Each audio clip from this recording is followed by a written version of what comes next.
Hi, Mark here from the Tangibound Podcast Network and host of the flagship show, the Tangibound Podcast. Did you know that we over at Tangibound are always looking for amazing podcasts to promote? And did you also know that we are also proud nerds and geeks of everything from movies, music, gaming, TV shows, and comic books to wrestling, MMA, soccer, and football? Whatever you can nerd or geek out about, we've got it. And if you're interested, we can help you find it. And if you're a show looking for a place to call home, we've got you covered. Side effects may include upset stomach, dizziness, tumors, shakes, and in some rare cases, death from excessive laughter. Though to be fair, it's only sometimes. Other side effects may include diarrhea, gallstones, heart palpitations, and strong desire for cookies on the dark side. Talk to your doctor and visit TangiboundNetwork.com and see if Tangibound Network is right for you.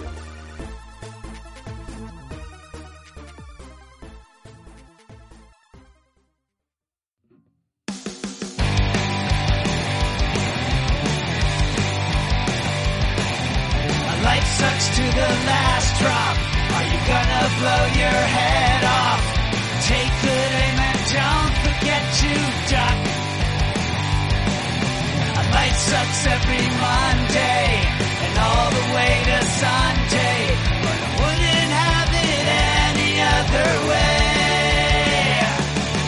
I don't care how you're doing, what's up or how's it hanging. I'd like to buy this world one last drink.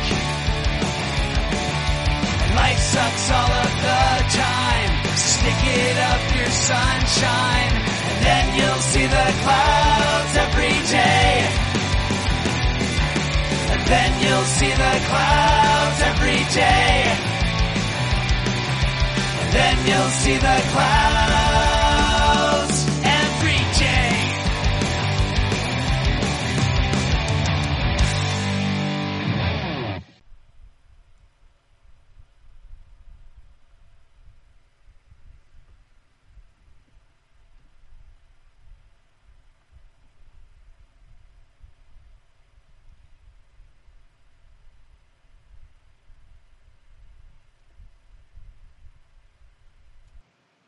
Welcome to the Crazy Life, everyone. My name is Jen, and I am your hostess for the evening. And with me, as always, we have Brian and Henno. Hey, guys. Yo. Hey. Hey. So, how you going? I just confused two different sentences. How's it going, and how are you doing? There we go. I can talk. I like this new efficiency that you've discovered. How you going? Yeah, how you going? How you going, dudes? If this were salty language, you would have just named the show. Yes. So, yeah. How you going? Or True. at least it would have at least gotten written down. You know, Yep. I tend to write down 2 to 5 things throughout the show, and one of them will become the show title. Nice. How you going would Nice. probably be it, though. Yeah, it would have been a contender for sure. Yeah. Yep. So, who wants to go first? Uh-huh. You know what? I will go first. Awesome. Way to step up. There you go. So, as we mentioned last time, this is my first week of nights, and good stuff and bad stuff. Good stuff, I will say, it's nice and quiet, so I can focus, which is nice. Mm-hmm. So I'll give you that. Don't have as many disruptions, and you get a lot of time to be able to think, which is good. Mm-hmm. Bad stuff. My anxieties are worse in dark. Mm-hmm. There's not a lot of distractions, so good opportunity for anxieties to take hold and go kind of goofy. And yeah, and the people on the day shift decided that they don't need to work as hard because I'm so amazing at night. So it's been a struggle. I don't think I'm ever going to be not a morning girl. Yeah. I've gotten to the point now that I can sleep. So I've been sleeping about 5 a.m. to 1 p.m., 2 p.m. So I've been sleeping fairly good and getting, 8-9 hours in. So that part is doing okay. It's just, I feel I still feel guilty when I'm waking up at 2 p.m. and not accomplishing anything. Right. And I'm still come, 10 o'clock at night, my body is ready to go to bed. Even though it's not physically tired, it's like my system is ready to relax and, and not focus as much and stuff. So it's just, it just feels, I still feel really weird and really out of sorts. So, but week 1 is done, which is good.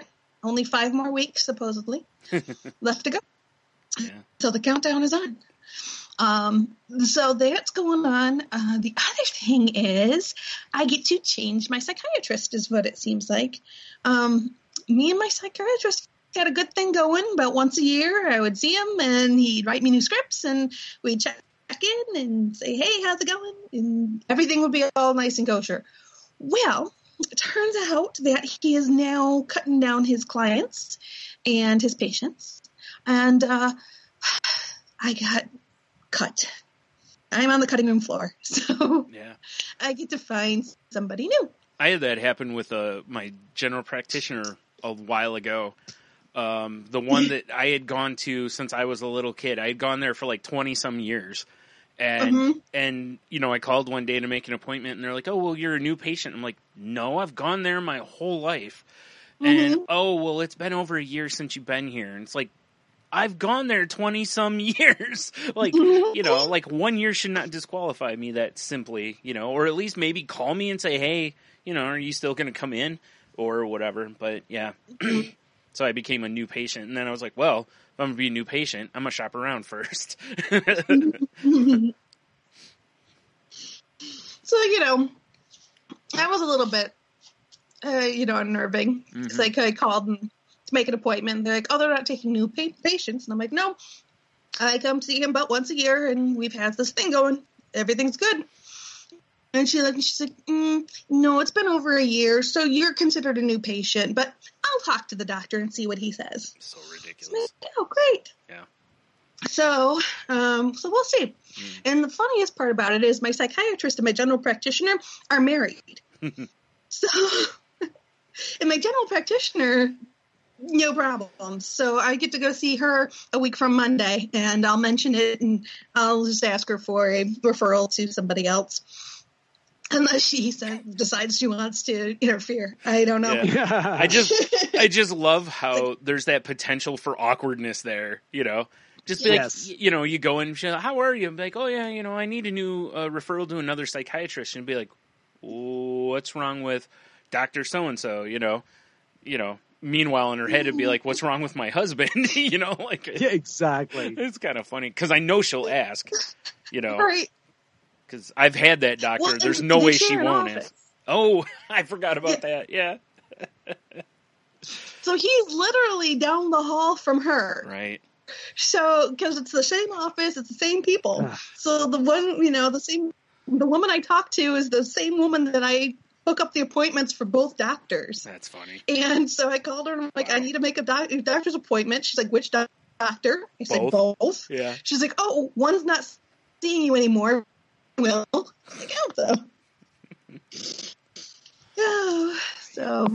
it's humorous. It's a little distressing, but because I have to now go through the drug withdrawal because I don't have 2 of my meds until I get a new doctor to give me new scripts.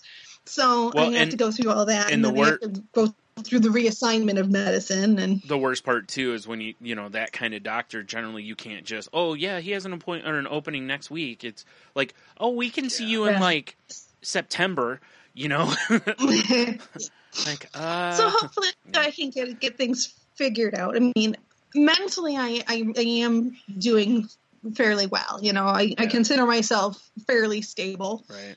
There is some adjustment obviously in like my husband is noticing a difference, but, I live with him, obviously, so it's not a shocker that he would notice more than somebody else might. Right. It's funny, because, I thought I was ahead of depression for years, too, so just saying. No. Yeah, there's... Which is kind of a good thing I'm working nights, because then I don't see anybody. Right. Yeah.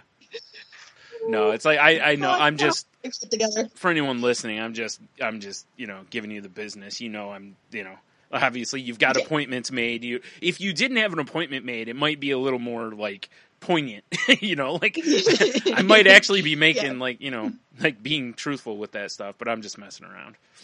Yeah. Yeah, absolutely. And that's the thing. And it is, my husband snapped a little bit the other day because, we are sharing a bed now because we're sleeping at the same time. Yeah. And normally we would, sleep at opposite ends of the day. So you don't have to worry about sharing a bed.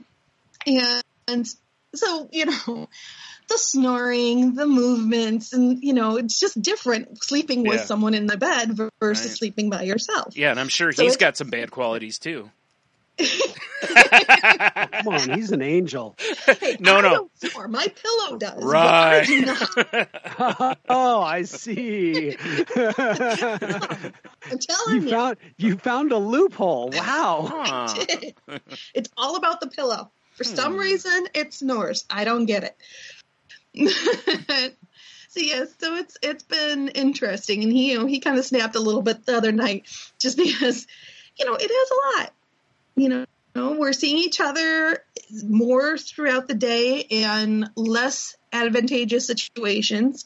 Before we would have breakfast together. I'd go to work. He'd sleep. I'd come home. We have lunch together. He goes to work. I sleep. Right. It worked out really nicely.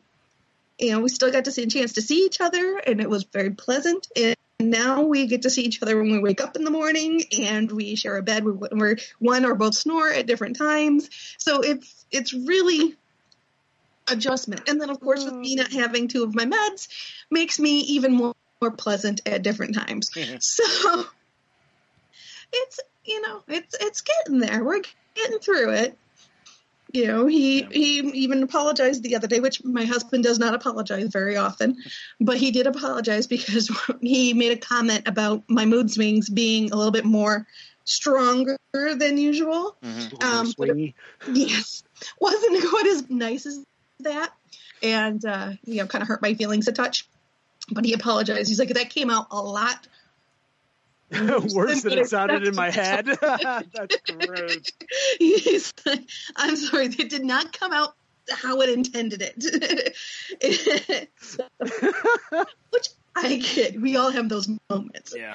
So, I did. He's like, I completely understand where you're at, and why you're the way you are, and everything, and it's fine. He's like, it just came out a lot worse than I meant it to be. So, but that's what happens when you're dealing with mental illness, sleep deprivation, and and learning to coexist with somebody. Yeah, it happens, as we all have been there at one point or another in our lives. So, but that's my week. So that's what I've been up to. Who's next? I'll go. This week well, actually, before I get into it, I want to mention a couple things. And I wanted to do it here rather than later in the show, just in case someone later in the show is kind of like, they're done talking and just, fast forward or whatever. I wanted to bring up, this show will be dropping, just a couple days before this. But on January 31st of this year is Bell Let's Talk Day. And Bell's a Canadian company that every year they do this, where they donate money to mental health. I can't remember what to various organizations and stuff to help raise awareness and different stuff with mental health. Anyway, so on the 31st, if you are a Bell customer, I should say, this part of it, every text message, mobile and long distance call made by Bell Canada, Bell Alliance, and new this year, Bell MTS customers in Manitoba, they will donate 5 cents Canadian for each one of those transactions, no cost to anybody else. If you're on Twitter, every tweet using hashtag Bell Let's Talk, and every view of their Bell Let's Talk Day video, which I'm sure will be on their Twitter feed, will get 5 cents donated. On Facebook, every view of Bell Let's Talk Day video and use of the Bell Let's Talk frame on Facebook will get 5 cents donated. Instagram, every Bell Let's Talk Day video view gets 5 cents donated. On Snapchat, I think you have to be in their area to use the geo filter, but they have a Bell Let's Talk Day geo filter. And for each video view, they donate 5 cents. And like usually what I do is I post just various stories, things I've overcome, struggles I've had, just real quick stuff on Twitter. And, we'll just put Bell Let's Talk. And I also retweet a bunch because through the day I usually look at the hashtag and I look for ones that are really are good stories or whatever and kind of, share those. I think they used to give for retweets too. I don't know for sure if they do this year or not. It doesn't say. I could have sworn in the past they have. But anyway, there's plenty of other ways if not. So basically, anything you put on Twitter on the 31st, basically just put hashtag Bell Let's Talk in there. Because why not? I've seen people that just post nonsense that just to put another tweet out there, basically, kind of a thing. So, whatever it is, I like to bring this up because they raise, I can't remember how much they raised last year, but, or donated, I should say. But I know they've donated quite a bit of money because, once the internet gets a hold of something like this, they're usually like, let's make them pay, kind of a thing. but that's what they want is, they want people to do this. Plus, I mean, look at all this advertising they get out of it. There is an upside for them as well. But anyway, I wanted to bring that up because it's something, like I said, I like to push. I'll probably be tweeting out from my account, from the Crazy Life account, and from the Salty Language account, throughout the day, especially because, like, you can use a site like Hootsuite, and I can put the same post out on all 3 accounts at one time. Nice. Or 2 accounts. I can't put it on mine, but I can put it on the other 2. So, yeah, anyone listening, join in and help out. Again, it's on Twitter. It's hashtag Bell Let's Talk. I think in the past they've had, use the year. So that's a little different this year. But either way, that may come up too. I'm not sure. But anyway, you'll find it because it'll probably be trending the whole day. Plus you'll probably see in your feed, you'll probably see a lot of, tweets with that at the end of it.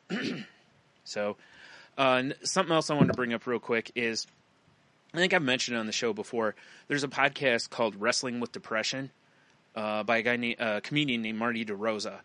And if you're into wrestling, he also has a great podcast, like a really funny podcast called Marty and Sarah Love Wrestling. But anyway, the Wrestling with Depression was a show that I really liked because everybody on there basically has some sort of mental illness, depression, OCD, whatever it is, anxiety.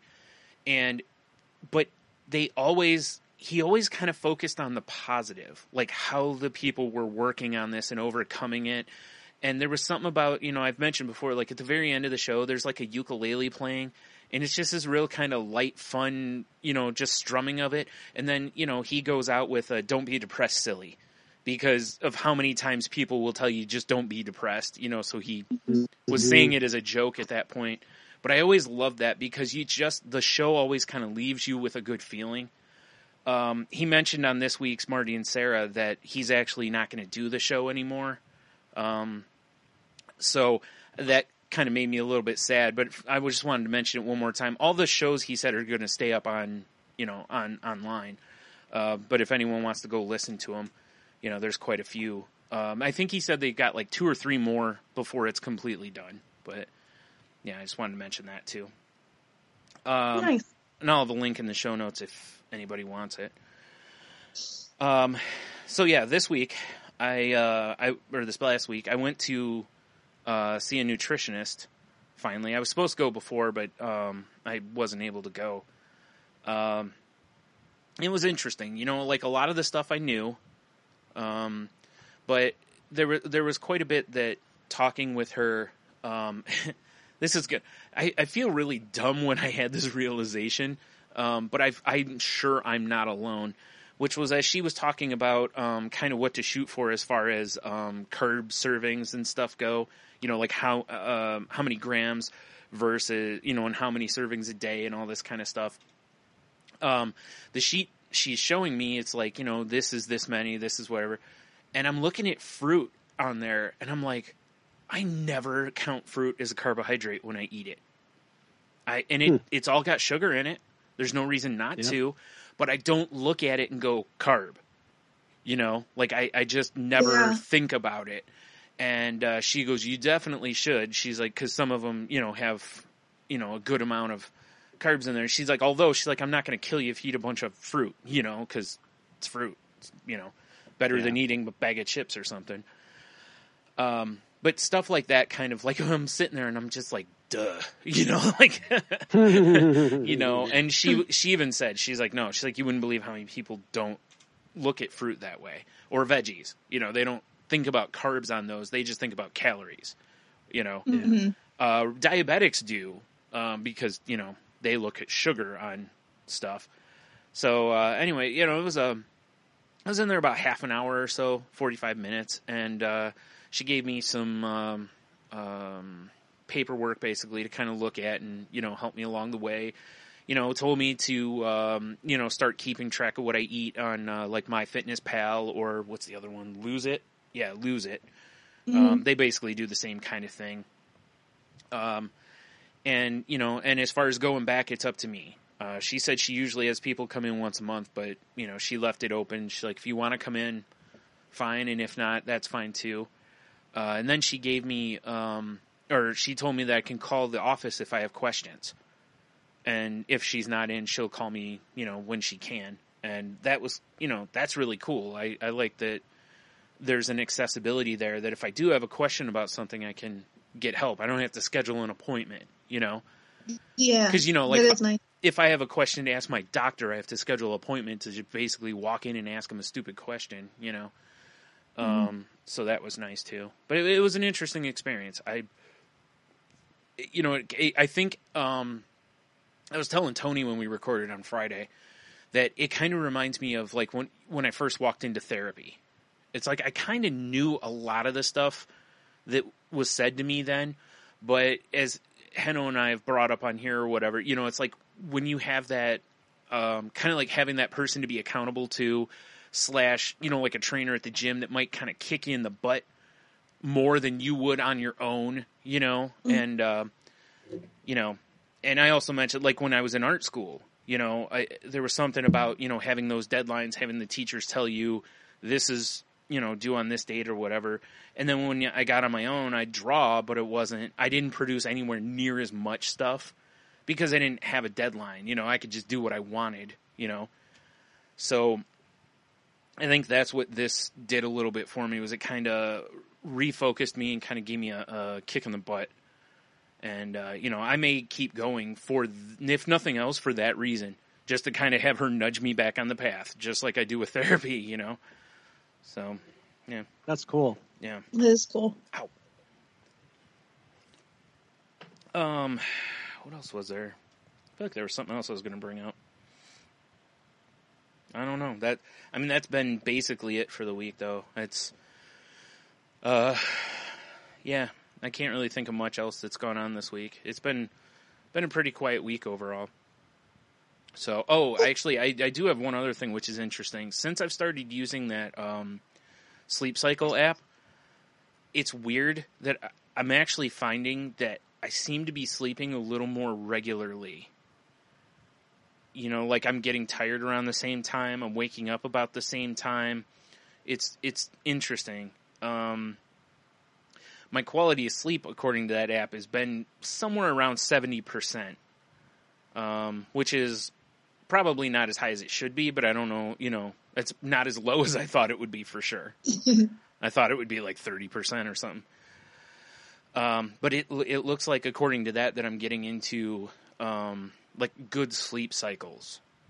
So that's good. Yeah. And you know, that's been kind of nice. Yeah. So I think that's about all I got for the week. So Cool. How about you, Pretty Hannah? good. Yeah. What's that? How about you? How about me? Oh, I on since you mentioned fruit. Yeah. I read this cool article where they finally figured out that the bacteria that we have. So our stomach has the lining, which is basically like a mucus lining, and inside that mucus is where all the bacteria resides, all of our beneficial bacteria. And so that's why if you take probiotics, that's what you're enhancing. But what they discovered is that bacteria that's in that mucus layer lives off the fiber that you give your body. Huh. And that the minute you stop, they did they had a control group, and they had them both eating the same, like kind of a, not necessarily a high fiber diet, but let's just say a fiber focused diet. Mm-hmm. And then they took the one group off of the fiber, and they gave them your traditional kind of fast food McDonald's diet, where it's just mostly fat and proteins and stuff. Mm-hmm. And the population of bacteria in that group just plummeted within just a matter of days. Oh wow! Wow. Yeah, and they were reiterating the fact of like this is why you should eat your fruit and not stick it into a blender. Right. Mm-hmm. Right, because we don't puree that stuff in our mouths. Right. It hits the belly, and then the bacteria gets to work on it, and it gets to eat. And not to mention, if you're pureeing it or putting it in a blender, a lot of times, some of the stuff has to be peeled before you can do it. Where if you're eating it, you don't have to do any of that. Yeah. Yeah, you're getting this and that and bits of whatever. And so that they're saying, besides probiotics, that this is why fiber is very important now. They're saying that is because you're keeping that colony fed. Yeah. Pretty much. And that the more fiber that you have. And so I was like, okay, that's another good tip, because I already, they're just the whole Jamba Juice whole deal is it's just like just sugar injection into your veins. Yeah. Yeah. I know it's convenient for people, but it's just not good. And then this makes it even worse. That was actually what the nutritionist mentioned to me, which was, she's like, if you're eating breakfast, she's like, I don't want you to eat like cereals. She's like, I would really prefer you eat, protein stuff, an omelet or something more like that. She's like, because otherwise she's like, you're just dumping sugar into your body to start your day. And, and I was like, yeah, exactly. And again, it makes sense why a lot of people crash after, a few hours or an hour or two of breakfast. And then, like, why am I so tired? I ate, Yeah. So you fire off that glucose cycle, that up and down right off the bat, versus if you have a protein or something, that cycle is mellow at first. Right. If you're hitting the sugar, you're just like, boom. I mean, I actually did that this morning. I ended up oversleeping today, like massively. I mean, it was just like when I looked at what time it was, I'm like, yeah, I can't get to work. I'm like, well, that's not happening. Whoops. Yeah, it was a complete whoops. And then for some reason, I don't know why, I just went and bought I had a big bag of Twix and a bag of Kit Kats last night. Sure, I just dumped them into a bowl. It was like eating it like popcorn. Right. I was like, dumped them into a bowl, just poured milk over them. Yeah, I might as well have. So this morning, I'm going by the bowl and I'm like, chocolate. Yeah, sure, right. Yeah. And it was wild because by the time I got to work, it was like 10 o'clock. I usually have some fruit. I have a banana and an apple or an orange or something like that. But I was also like just craving just anything carb related, because I set that cycle to start. Because my usual breakfast is some sort of protein. Mm-hmm. And I'm not an anti. I have not eliminated carbs out of my diet. I still have carbs. Like I'll have turkey on an English muffin. Mm-hmm. That's sometimes breakfast for me or whatever. But it was noticeable how I had this, this glucose swing going. Right. Well, that I was like, oh yeah, that's the one thing I've really noticed that's really kind of woke me up since going to see the nutritionist was when I sat down and I start looking at whatever I'm eating basically, and I just look at the thing just to see how many servings of carbs it is. And I'm like, geez, you know, like some of the stuff, it's like I ate a couple Reese's peanut butter cups the other day, and I was like, oh my God, this is like 4 carb servings. Yeah. You know, I was like, geez. You know, so, you know, it really kind of made me start looking at stuff. I mean, I still ate both of them. I mean, you know. Oh yeah. I'm not going to leave one like a savage, but no. You know.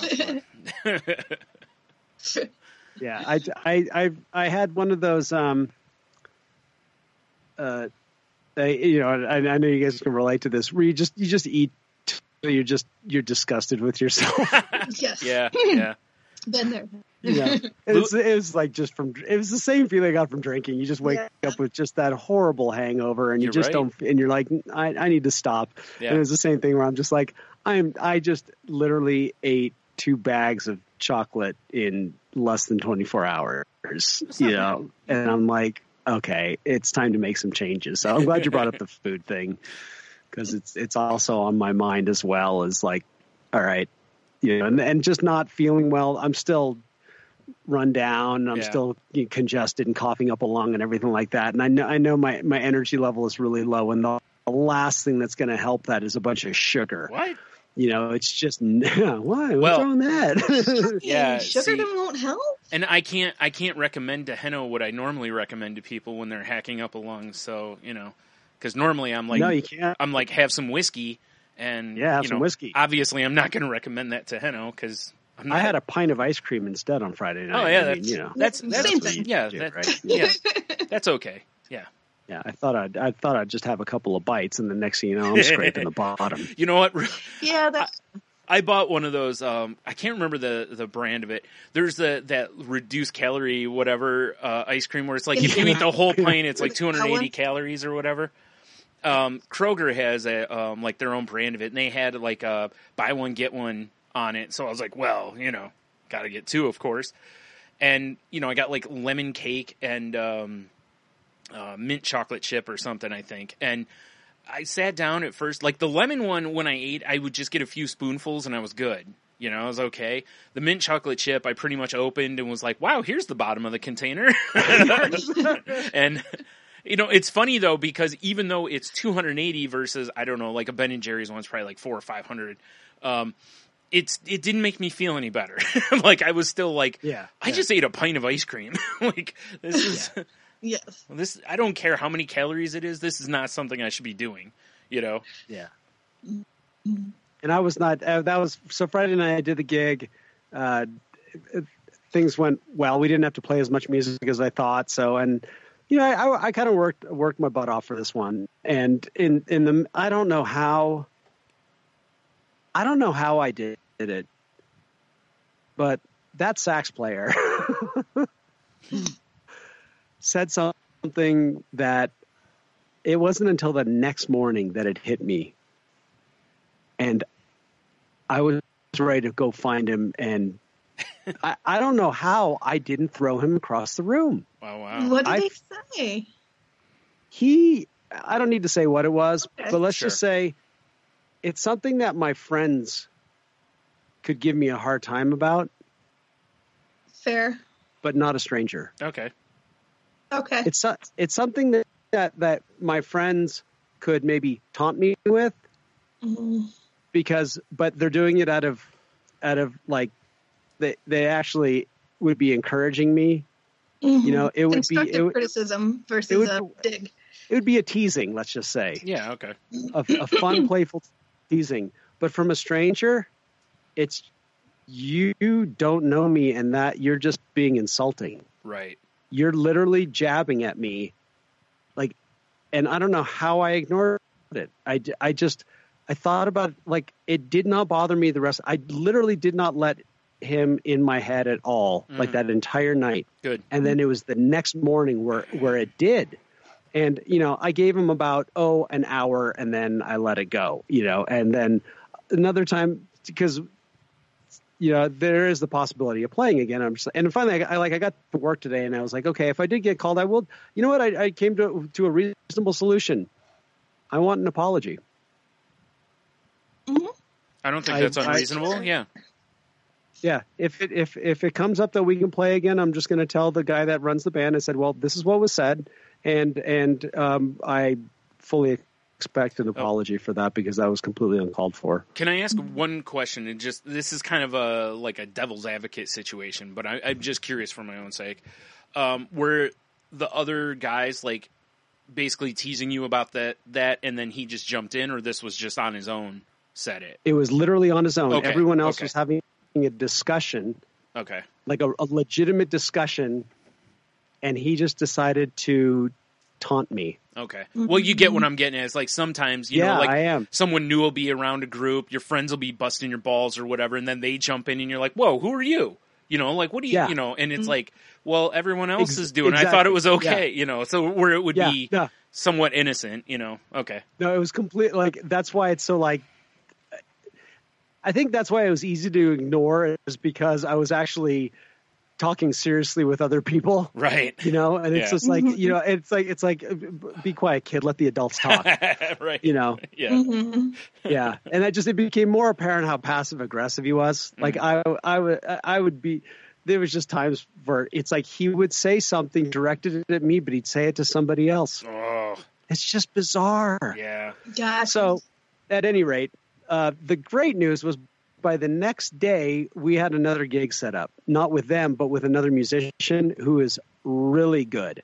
Wonderful. And yeah. And so it was really neat because Dave and I have something that we want to do. Mm-hmm. Like we really have this project that we would like to put together, but so far it has not come together. It's been a lot of work for, not on my part, but mostly on Dave's part, and no reward. And when we were playing that on Friday night, I was having a great time. And I know he and I were both having a good time together, playing together. And the next day when this other opportunity popped up, and the funniest thing is he called me about mid-morning, and I'd already thought about it. And he called me and he said, you know, I just talked to, and I said, he before he even finished it, I was like, you just talked to Hart, didn't you? And he's like, how do you know that? And I'm just like, I literally had the exact same thought that you did right off the bat. And what was kind of fun was to say, hey, let's let go of the outcome. Let's not try to control things. An opportunity has come up. Let's go with it. Let's see where it goes. Mm-hmm. And by the midday today, I got a list of songs. I was listening to the songs. I really will enjoy playing bass. I'll get to sing as well. Cool. And the other guy is an amazing singer and amazing guitar player. And when I mean he is like, he's won contests for like guitar stuff. Oh, wow. Cool. You know, where you go up in front and compete in front of people in Texas and win, you know. Okay. Mm-hmm. You know, so he, you know, he has, you know, serious credentials, but he has a hard time making bands work. And I think this is something that will really be good because Dave and I understand him. You know how some people are better with their instruments than they are with people. Yeah. But but we're there to work. And Dave and I have always, we're you know, just like we talk about human behavior, Dave and I talk about it all the time too. Mm-hmm. And so when you try to make yourself aware of things, they're not as shocking. You know, they're more understandable. I don't take things personally. Right. You know, and especially I'm not going to take things personally when it's somebody's passion. Yeah. And this we'll be actually playing his original music too. And I'm like, so I'm really excited. It was the one thing out of all of this where I was like, you know, for some reason I decided to do this without any idea of where it was going to go. Mm. And I'm optimistic about this. This might be fun. That's a pretty big step for pretty much anybody, you know, because it's literally like just jumping into the water and hoping it's not super deep, you know? Yeah. It really is. You know? Yeah. And it's been good. It was a good thing. It just goes back to that, you know, don't be afraid to say yes sometimes. Right. Yep. You know, and I have my own issue with saying yes to too many things. Right. But you know, unfortunately, a lot of times we go too far in the other direction and stop saying yes. Yeah. So I'm glad I said yes, because something's come of it, and this week will be nice. I don't have to, worry about anything. But yeah, it was that I know I need to get back onto some. Well, I haven't been in any meetings because of the gig, so we'll see if that changes this week. But I've just had some stuff at work where I've had those "would you rather be right or would you rather be happy" conversations in my head. Yeah, where it's like, when people that run a business and make the policies and then don't understand the policies they've created or start applying them wrong, when they didn't discuss it with anybody that ends up being affected by the policy, I have a real hard time keeping my mouth shut. Yeah, I did too. Because to me, that's just wrong. And not so much for me, but for the other employees that are afraid to stand up for themselves. Right. And luckily I had one of those moments where, where I didn't say anything, and then I just happened to walk by when this policy was being applied to an employee in the wrong way. And I overheard it. And I said, okay, now's the time to say something. And I just asked, I said, what are you doing? Right. What's this about? And they said, well, that. I said, that's not what your policy says. I said, that's not what it says. I suggest you go look at it, because that's not true. Yeah. And here's the general manager looking at me like I was, speaking in tongues. Because he was so convinced about how it was. And I'm like, no, you're getting it wrong. And it was just, and I don't like being in that place where I feel I'd rather be on the I'd rather be happy side than I want to be right. Yeah. I like my days better that way. Mm-hmm. It's something it's a habit I've tried to break. Yeah. It really is leave hard to break that. It is. That's a hard habit that I've been working on for a long time too. Yeah, because most things really don't, they don't directly affect me. And here's the other one is let other people fight their own battles. Mm-hmm. I don't need to fight their battles for them. Yeah. Yes. I'm a big believer in that. For me to say the I. Yeah, I was going to say, I'm a big believer in letting people fight their own battles, but there is sometimes when you just see something going on and you're like, they're not going to do this. So I usually will give somebody a chance to do it first. And then sometimes sometimes I just can't restrain myself, like you were saying, basically, like if I heard something, I'd be like, whoa, no, and I'll just, I actually almost did that at the doctor's office the other day. If you listen to Salty Language, I tell the full story. There was a woman who yelled at the receptionist because a woman had been outside smoking, and this woman had to walk through it to come into the building. Oh, get in, yeah. But seriously, it was like 2 seconds of smoke. I hate smoking as much as anybody. But if I had to walk through that, I'd probably be, I'd just be inconvenienced and I'd go sit down, But she started yelling at a receptionist over it. And it took everything I had to not yell at this woman for yelling at someone who had nothing to do with that. Yeah, at the reception. And it was already over. Yeah. It's not like the woman was still outside. It was done, Yeah, it was done. She could have sat down and life could have gone on. Everyone would have been happy. But instead, so this is this idea of karma being, so her actions literally affected the next 10 minutes of your life. Yeah. Let alone everybody in the room just got affected by this. Yeah. Because she couldn't just keep, she had to outwardly express something. If she'd have kept it inside, it wouldn't have affected anybody else in the room. Yeah. And it's literally that to me, this is why I like to think of karma in these ways. It's like you affected a whole bunch of other people by your own selfishness. Yeah. Mm-hmm. And the thing is, in action. And the other thing is, like the whole pick your battles kind of thing. It's like, what is the end game here? You're not going to get anything out of this. No. Other than, you're right. And science proves that if you yell at people or get angry and, get all that out of you, it doesn't actually make you feel better. You generally, all it does is essentially elevate all your blood pressures and stuff, and you've made someone else's day miserable, like you said. That's it. And that's why I said I was just sitting there and I'm listening to this and and it was taking everything I had, because it's just when I was running shifts, if somebody would start yelling at an employee, I would usually be like, go in the back room, That way they couldn't yell at them anymore. They had to yell at me. Huh. And it would a lot of times diffuse people because they're like, well, I don't have any problem with you. And I'm like, well, this is my job, is to, talk to you about this, that, I'll deal with them later. You tell me what's going on. And also because it's like, I don't care if people yell at me.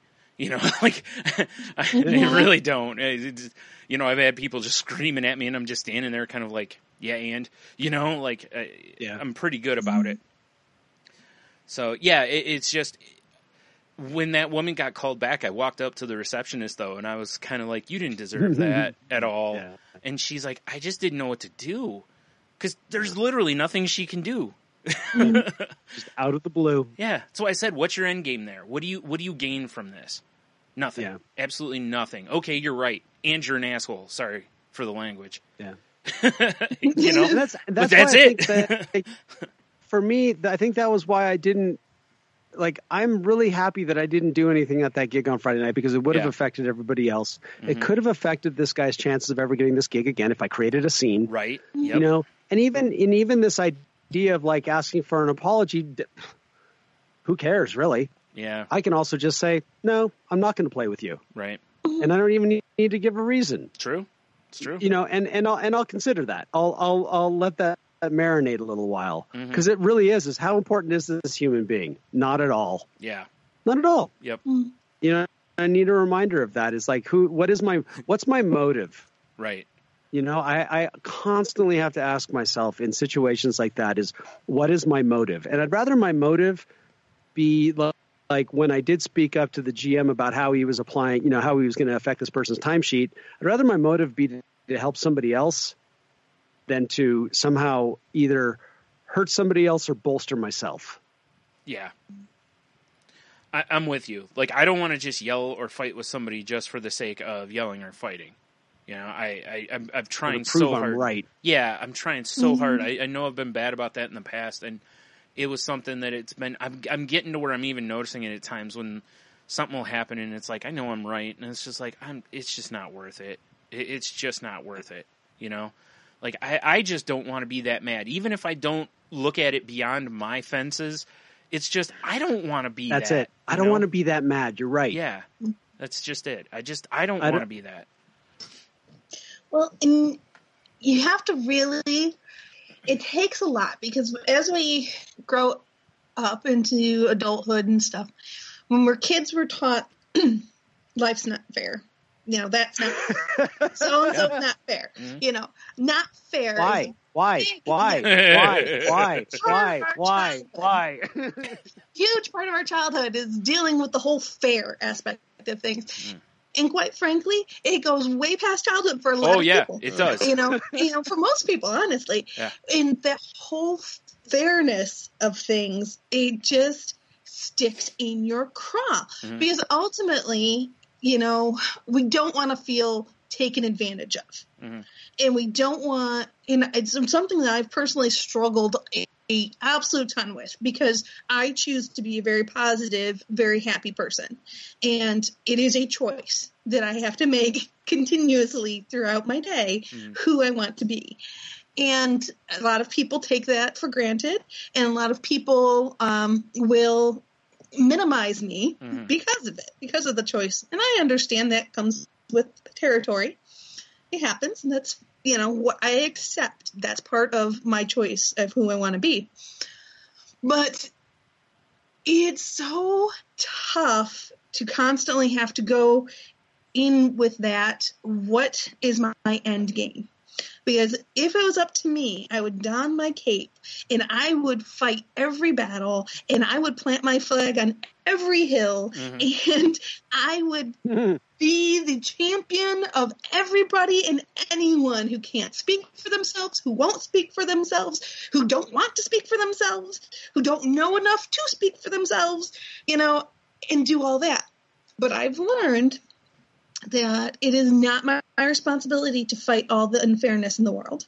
Yep. It is not my responsibility to point out all the unfairness in the world. Yep. And quite frankly, you have to step outside of the situation and look at what you want.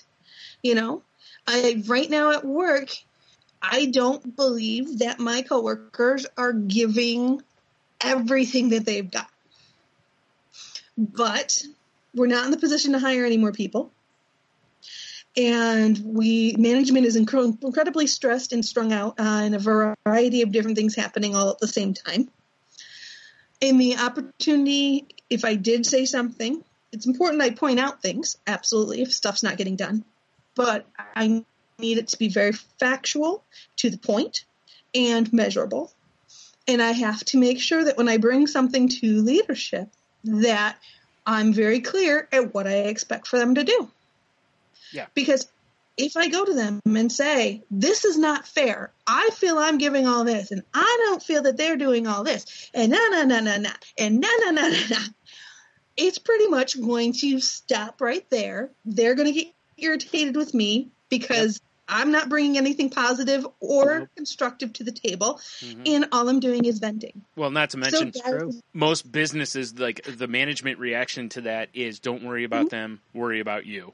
You know, like that's what it's in management books. Basically, you know, you're supposed to just keep it about the person you're talking with, essentially, even though it's not, because it is. If you have an issue with the productivity of everyone else, that is something you should be able to sit down and really tell the manager, like, hey, I don't feel that they're, you know, doing everything they can.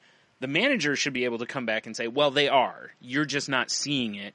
Or I totally agree with you, or I'll look into it, or, you know, something like along those lines. But I know a lot of times all you'll get from them is worry about you. Stay in your own lane, basically, you know? Right. Do the best you can do and focus on you. Yeah. And focus on what you can bring to the table. And I know that's going to be the outcome. So it's not about me focusing on what's fair and not fair and who's doing what and all that other stuff. That's all distraction. What's fair is I've made a contract with this company that I'm come in and I'm going to do X amount of work. And I'm going to do X amount of work to the best of my ability, and they are going to pay me Y amount of money. Yep. That's what both sides owe each other. Yep. That is the fair contract that I have with my employer. I do not have a contract with my other coworkers for them to provide their best work. I have a contract with me and my employer. So it is incredibly tough to separate yourself sometimes from all of the stuff that's going on around you and to focus on truly the outcome that you want to have, the choice that you are making, and make that conscious effort of not getting caught up in stuff and say, no, I choose to be the person I want to be. I choose to honor the commitments that I make to someone else, and I choose not to hold other people up to the standards to which I set for myself. And it's tough. Yeah, because you're right. It's realistically, if you're working at 100%, but everybody else is working at, let's say, 75%, 50%, whatever, and the company seems okay with it, at that point, it's like, well, you've chosen to work harder. You know, because if they're showing that they'll accept 50%, anything people put in over that 50% is kind of like, well, that's on them. You know, it really is at that point. And even though, you know, some of us are raised that when you go to work, you put in everything you have because you feel that you owe that to the company, and you feel, you know, just as long as they pay you for what you do for them, kind of a thing. But, you know, like you've mentioned on here before about, like, you know, when you've stayed over, or you've done this, or you've done this, it's above and beyond. It's like, you can't get mad at other people and bring the fairness thing into play when you've also skewed the curve, you know? And at that point, you're wrecking the curve, you know? And it's all in choices. Yeah, that's what I'm saying. Yeah, it's very different. There's a difference between someone taking advantage of you and you choosing to let someone take advantage of you. It's a huge difference. And people all the time get those two confused.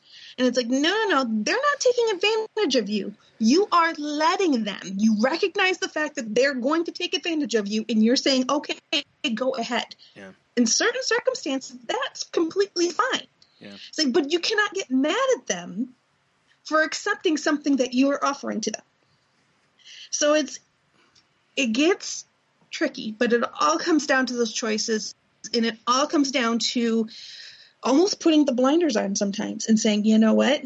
This isn't about me saving the world. It's not about me evening out the playing field. Yeah. And it's not about me going, oh, well, they're giving 50%, so I'm going to go 50% because that's acceptable for them. That's going to be acceptable for me. Yep. No, the contract I have with my employer is that I'm coming in and I'm giving them the 100% that I give. That is what me and my employer have worked out. So me giving them less than what I can do is me cheating the employer, and that's not fair. I was just laughing because of the last video store I worked at when I had busted my hump for years, and then I had that GM tell me, or district manager say, "Oh, I hope we'll get a different Brian going forward." And I'm like, "You sure will." And I went in from that point on and gave exactly the minimum. And I didn't bust my hump for anything. I didn't come in on days off. I didn't stay over. As soon as my time was up, I left. And I was like, yep, you're going to see a new me, all right, because I've already given all I can give, and it got me nothing but essentially insulted, so you're now going to get this, you know? And, you know... There's nothing wrong with that. Yeah. That's honoring how you feel. Yeah. Well, and you know, I was doing what was expected. I mean, as far as for the, you know, textbook expected, maybe not what was expected for me, but I had skewed that expectation. Now I was bringing it back to going, yeah, well, you know, I just don't have the energy. I can't, oh man, I got to go. I got something going on. Or, you know, it's like I started doing things that before I would have said no to because they need me to stay for an hour. Now I was like, yeah, sure, I can go do that. And, you know. Yeah. That's my GM gets a little frustrated with my boss about the fact that he wants to put in his 40 hours and go home. Yeah. And he's not interested in putting in extra time. He's willing to. If there's an emergency or some reason that you know, if somebody needs help, he'll come in. But he doesn't volunteer to come in, you know, for extra time all the time. That's not his thing. But he does. You know, when we have weekends, it's like we all take up a couple hours. He takes up his couple hours. But for the most part, it's like he does his 40 hours. He wants a 3-day weekend. And, you know, the thing about it is that that's meeting expectations. See, and that's the part that always bugged me is it's like when management gets on you about something like that, it's like, well, if you don't like me following the rules, change the rules. Yeah. You know, otherwise I'm going to follow the rules. Yeah, they set an expectation that the non-exempt employees, the salaried employees, work a 40-hour week. That's what they said. It's not a 50. Yeah. So if you work 40, you've met expectations. That is satisfactory. That is not a negative. Right. Now, you're not going to get a very good. You're not going to get a little gold star anywhere along the way. Yep. But you can't fire anybody for meeting expectations. Exactly. Right. Yep. All about the flair, folks. Yeah, and that's really why when he gets a little frustrated about it, and you know, he hands out compliments to those of us that are willing to go that extra mile no matter what. And I appreciate that. But it frustrates him that somebody is just meeting expectations when other people's aren't. And I kind of chuckle at it, but you know, I just say, but that's who he is. Yeah. There's nothing wrong. He's being himself. Right. There's nothing. It's not like there's inconsistency. I'm like, he's very consistent about this. I'm like, James likes his 3-day weekends. I understand that. I wouldn't expect anything different. And I find it fascinating when people think that somebody's suddenly going to change their stripes. Yeah. Like suddenly their stripes are going to go in the other direction. And it's like, where did you get that idea? Right. Yeah. Why not just accept him for who he is? Yeah. They get mad at me. My coworkers used to get upset when I would leave at 2:30. 2:30 is when my 8 hours is up, or most of the time it was more closer to 9 hours. 2:30 was when I'm scheduled to leave. So at 2:30, I would get my stuff together and I would leave. And they became kind of a tongue-in-cheek joke, you know, that, you know, oh, it's 2:30, you know, Jen's going to leave. And like, yep, I'm leaving at 2:30. And they were complaining about how many extra hours they're putting in and how they work overtime and stuff. And I said, oh, I never got a memo. I never got a request from management for me to work over. And they're like, oh, well, no, they didn't say anything about it. I just thought that it needed to be done, so I just did it. I said, oh, okay. Good for you. Yeah. That's great. And so they kept talking about this, and I'm like, oh, well, just so you guys know, you do realize that instead of coming in at 6, I've been coming in at 5:30 this entire week. Mm-hmm. And they're like, no, we did not know that. I'm like, yeah. And you do realize that when I'm clocking out at 2:30, I'm usually at 8.5 to 9 hours. So I've already put in some overtime at that point. No, we did not know that. I'm like, yeah, I know, because it's not really your business to know that. Yeah. Exactly, and it goes back to your point, which is, and I think it's a great point. It's your contract is between you and your employer, and not with any other employee. Yes. And it's funny how I don't think I've ever heard anybody actually say that. Yeah. And that's a great perspective. And what do we experience more often than not? Everybody being concerned about what everybody else is doing, as if, because guess what? We're all of a sudden a team. Yeah. And it's like, okay, yeah, we might be team members, but that doesn't mean that we have some sort of agreement between us. We don't. The only person we have an agreement with is our supervisor, our employer. That's it. And I think it's a great point. Yeah. It goes back to that, own your stuff. That's all you get to own is you and your attitude. Yeah. Yes. Nobody else's. You don't have any control over anybody else's. Just do your thing. And that's one thing my coworker Sean and I talk about more than anything else. And it's just mainly just, he just needs to download a little bit. And it all comes back to this. I say, it doesn't really matter, does it? They're going to do what they're going to do. You do what you do. Just keep doing what you do to the best that you can. Yeah. And let the rest of it go. Yeah.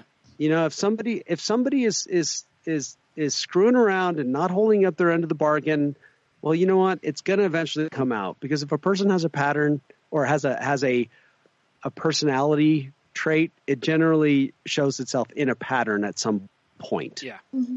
Very few, we all have our one-offs, because one of our coworkers has now been demonstrated to be a complete liar. Oh, literally, he lies. Mm. And then when you try to talk to him about it, he shuts down. There's no conversations happening. And so you're like, we're going to go talk to him. It's like, there's no talking to him. All you can do is express yourself and then walk away. There's going to be no exchange. Yeah. He'll let you call him out on it. But then you're probably going to get the cold shoulder also for a few days. Right. But that's their choice. Mm-hmm. And this is a tough one, because it's like when someone is just is blatantly dishonest to the point where everyone sees it, it's like, ooh, wow, how do you handle that one? And it's tough. And, I'm a big one on choices. And people have teased me openly about, you and your choices. I'm like, yeah, everything's a choice. Yep. Whether we decide to do something, decide not to do something, it's always a choice. You always choose. And when you can't control others, you can only control yourself. So you choose what your reaction is going to be. If you choose what you're going to say. And in that circumstance, like you said, the guy, he chooses to put the lie out there. He chooses his action. You choose how you react. He gets to choose how he reacts to your reaction. That's the exchange back and forth. So, like you said, knowing full well what his reaction is going to be from past history, you still need to express yourself. Absolutely. You express yourself. He's going to ignore you. That's okay. Everybody's kosher, and you move on. Yeah. When it comes, he has to honor his contract with the employment, and if employment doesn't agree with what he's doing, then that's between them. That's it, and it's so tough, though. All week I've been complaining about different things and different people at home and all that other stuff. So by no means am I saying that I have this conquered, because I absolutely don't. Right. It's something I'm constantly working on. But ultimately, that's what you have to really focus in on, is that making a choice of who you want to be and honoring yourself and honoring commitments and things that you make to others, and recognizing the fact that sometimes you do step up for somebody else and help them, but they need to stand on their own feet and honor their own contracts and their own commitments. You can't honor someone's commitment for them. No. And that's one of the things that I think why this becomes a topic of conversation with us all the time. And if anybody listening is wondering why, it's because it's a direct result of us spending years blaming our isms for why we did what we did. And that at some point we finally decided I am no longer blaming an ism. I am owning my path forward. And that's what I did as an alcoholic, is I had to come to a point and say, no, this is my deal. It's nobody else's fault. Right. Nobody made me do this. It was my, and now I have a choice to change it, or I was shown that I can have a choice. They were right when I actually put it into practice, and that I could actually control my attitude. I could control situations, and I no longer had to make excuses, blame other people, or do that kind of stuff, and that I could actually choose to have a better life. So that's why these subjects come up all the time, because it's a direct result of what we have been learning and what we're striving for. And so it's very relevant. Yeah. Well, and it's super easy to blame something else, someone else, whatever, because think of how many times have you heard somebody tell you a story and you're listening and you're like, this doesn't sound like the whole story. And they sound really good in this story. It's like, nobody's that innocent, and it's because a lot of times people will leave, this or this out of something, and that skews the story big time, just happened with my good friend that is in Michigan with you guys, that has no business being in Michigan. He needs to move back to the West Coast somewhere, because he's a fish out of water. He just lost another job last week. Oh boy. And yeah, some of it isn't his fault, but he, when we talk about it, it's like, what part did you play in this? I already know what part he played in it, and it's what I've been bringing up and what we've been talking about. It's like, would you rather be right or would you rather be happy? And he really likes to be right. Yeah. Well, unfortunately, sometimes you run up against other people that have more authority to be right, and you get to be wrong, and you no longer have a job. Or if nothing else, they just get tired of hearing you have to be right. Well, that's what it was. Really, sometimes you're just like, okay. That's what happened. Yeah, and I knew it instantly when he told me what happened. I was like, oh, I know what happened. And they were smart. They didn't lay him off for the reason that he was complaining. They laid him off for something else. So they're totally unrelated, right? He's got no claim on anything. But eventually, we were just talking before we podcasted tonight, and I just told him, I said, you need to leave Michigan, man. You are not around people that you understand, and they honestly don't understand you. Yeah. Here's a guy that's got he's got an education, he's got training, he's a brilliant architect and a designer, and he's working in factories. Yeah. For $10 to $12 an hour. Right. You were a landscape designer. Mm-hmm. His storage back in California is full of all sorts of Asian antique furniture. You're not a Michigan factory worker. Right. Because he asked me, he said, what did I do wrong? What have I done wrong? He's like, I try to be a good person. I've got all this, education, all this experience, and all this training and desire. What did I do wrong? And I literally said, I'm sorry to say this, but you moved to Michigan. You should have stayed in Hawaii, brother. You're right, though. There are some people that just don't fit a place, though. We've all probably had our moments. And that's okay. But yeah. Mm-hmm. Like, I would not be great in New York, the chaos of New York I would just go crazy, and I probably wouldn't be very successful there, So not every client works out with every provider. Mm-hmm. Not every customer works out with every, business. Sometimes you just don't fit. Yep. In personalities, there are very distinct personality traits that you gain from living in certain areas. Like, I was just exactly. I go out to Denver. I'm from Ohio and Michigan area, and I'm a Midwest girl. And so I went out to Denver to visit a friend of mine who lived out there, and I was talking to people. I'm very pleasant. They're very pleasant. We're having very nice conversations. But the guy was telling a story about how randomness. He was riding his bike. A woman stopped him and said, "Do you want an eggplant?" And he said, "Sure, I'll take an eggplant." She had an extra one from her garden. And so he was going to this festival to meet up with us. So he got an eggplant and he put it in his bag. And it was so random. And, I was, joking around. I'm like, I would love to see a big, long eggplant, tongue in cheek, being a little risque. Right. And he said, "Oh, okay, no problem." Goes over and gets the eggplant, shows me the eggplant, taking me very literally. Right. And it was at that point that I realized that my dry, sarcastic, slightly naughty humor didn't really play to this audience. Right. And that was just one of the many experiences I had when I was out there, that it just kind of drew that underlying juxtaposition of, and it could just be me as a person, just I didn't really mesh well there. Like, they didn't know quite how to take me, and I didn't know quite how to take them. And so, and she asked me how our friends were, and I'm like, "Oh, I think your friends are great," because I really do. I think they're wonderful people. I said, "I do not think they understand me," which is okay. Yeah. Yeah, and one of the things, like it's also culturally and politically too. I went from California, where it's a very regulated environment politically.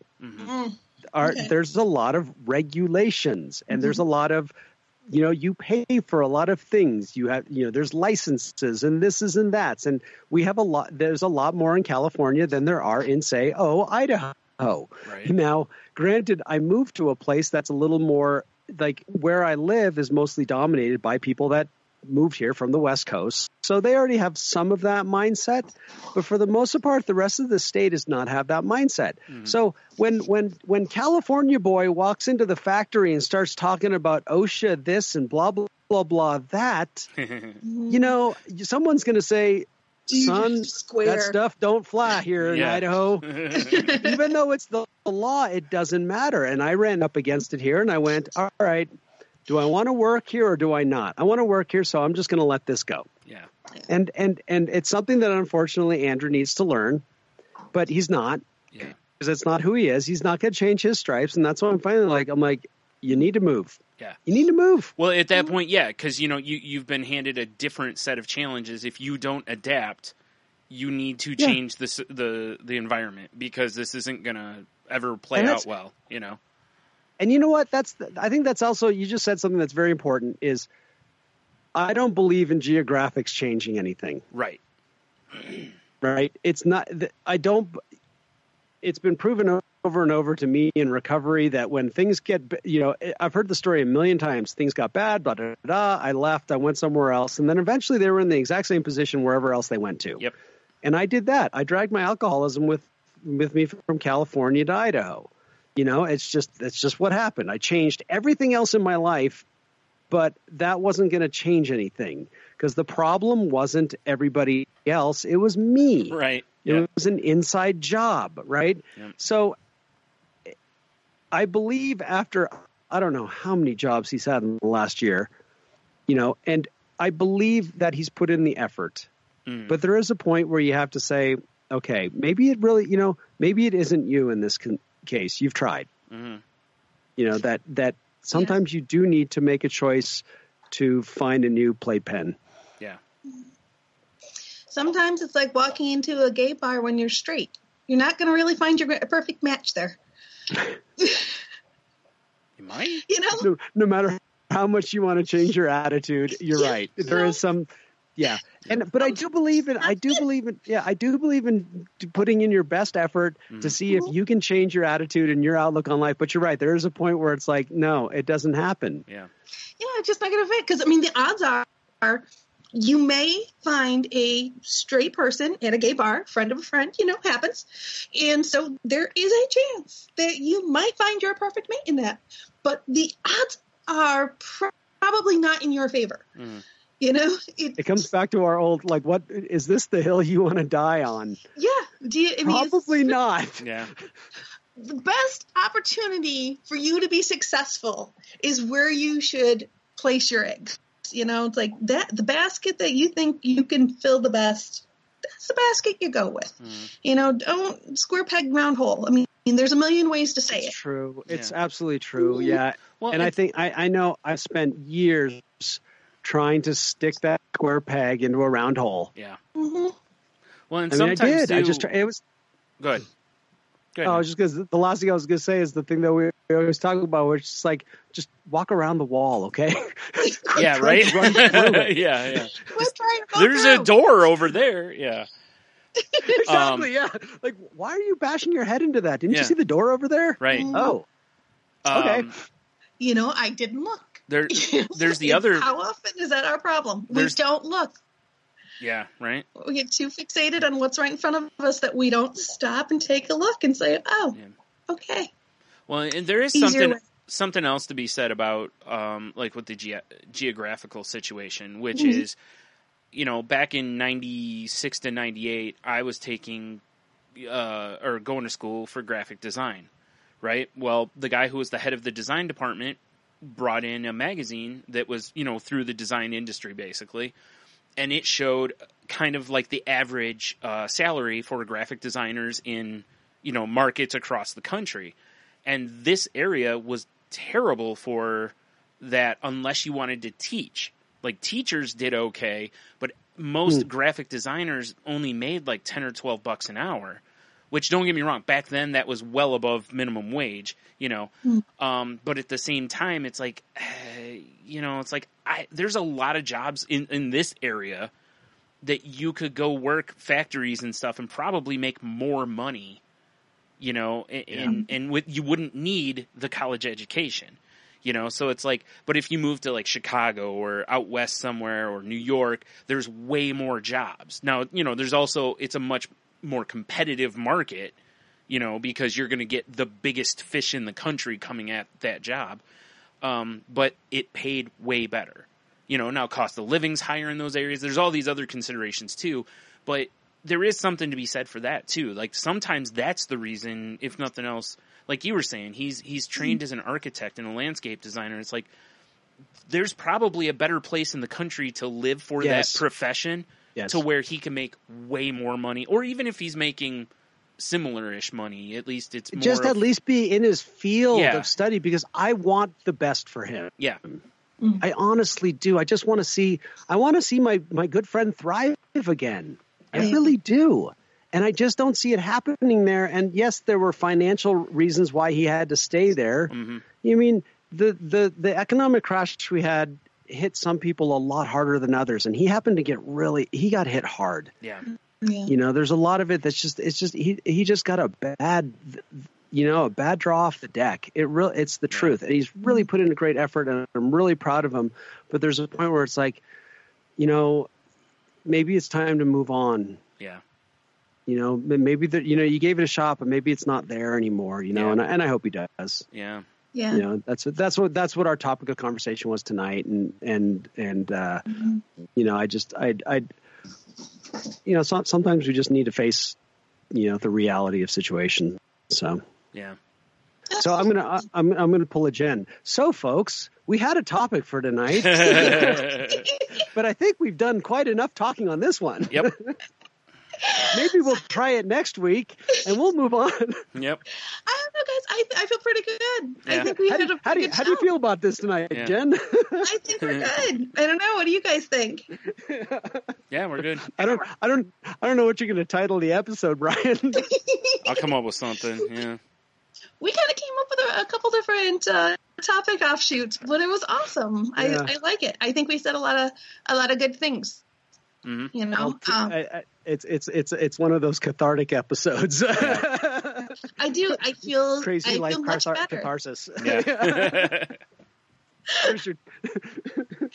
Catharsis. But yeah, I do. I honestly feel much better and much more positive about my work and about things going on in my life right now. Yeah, and what's really important. Yeah, it always does. I just feel like, oh yeah, that's right. This is what's important and this is what's not important. Right. Yeah. I really was getting caught up on some nonsensical stuff. So, no, this is good. I think I personally needed it. So hopefully the audience got out of it too. or you got a good laugh at us. Yeah. Exactly. Whichever.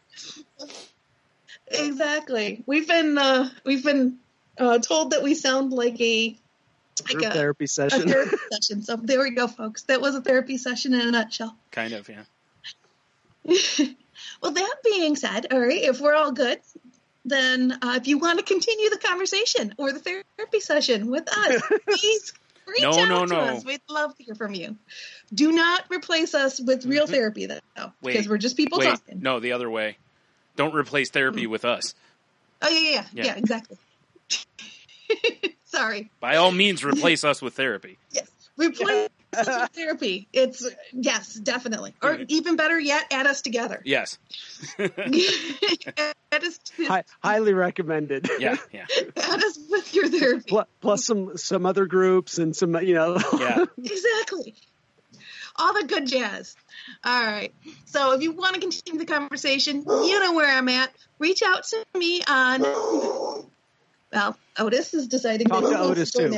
Yeah. So anyways, you can reach out to me on Twitter at Jen's Crazy Life. That's Jen with a G. You can also reach the podcast at the crazylifepodcast.weebly.com. Oh, sorry, folks. I'm all over the place. I love how you're talking about on Jen's Crazy Life while the dog is barking uncontrollably in the background. Yeah. All right, let's try this one more time. Okay. All right. Our website, thecrazylifepodcast.weebly.com. Our email, thecrazylifepodcast@outlook.com. And I'm on Twitter at Jen's Crazy Life. Jen with a G. All right, I'm muting this so you guys can You can find me on Twitter at Ida Heno. You can find me on Facebook at Heno Heiter. You can also find our Crazy Life group on Facebook. Tell us where they can find it, Brian. Facebook.com/group/Crazy Life Podcast. You can find the show on Twitter also at the Crazy Life Pod. You can find me on Twitter at Stunami. My other podcast can be found at salty_language or at saltylanguage.com. That show is not safe for work, so, make sure you wrap your ears up when you're listening to it. Excuse me. Forgot where I was going. Oh, we're part of the Tangent Bound Network, which can be found at tangentboundnetwork.com. As if you're using iTunes, please rate, review, and subscribe if you haven't already. If you're using Stitcher or Spotify or other apps, please use the like and share options to help us get more visibility in the searches and what have you. As we've just said a couple minutes ago, please don't replace therapy with this show. If you need help, please go get it. I can't stress that enough. I waited a way long time to do it. So if you're at a point that you feel it's time for a change, try to do so. If you do feel as though we're not doctors, therapists, trained professionals of any kind. Just three people sitting here, having a conversation, listening to a dog bark. If you feel as though you may harm yourself or others, please seek help. Please don't, try not to be alone.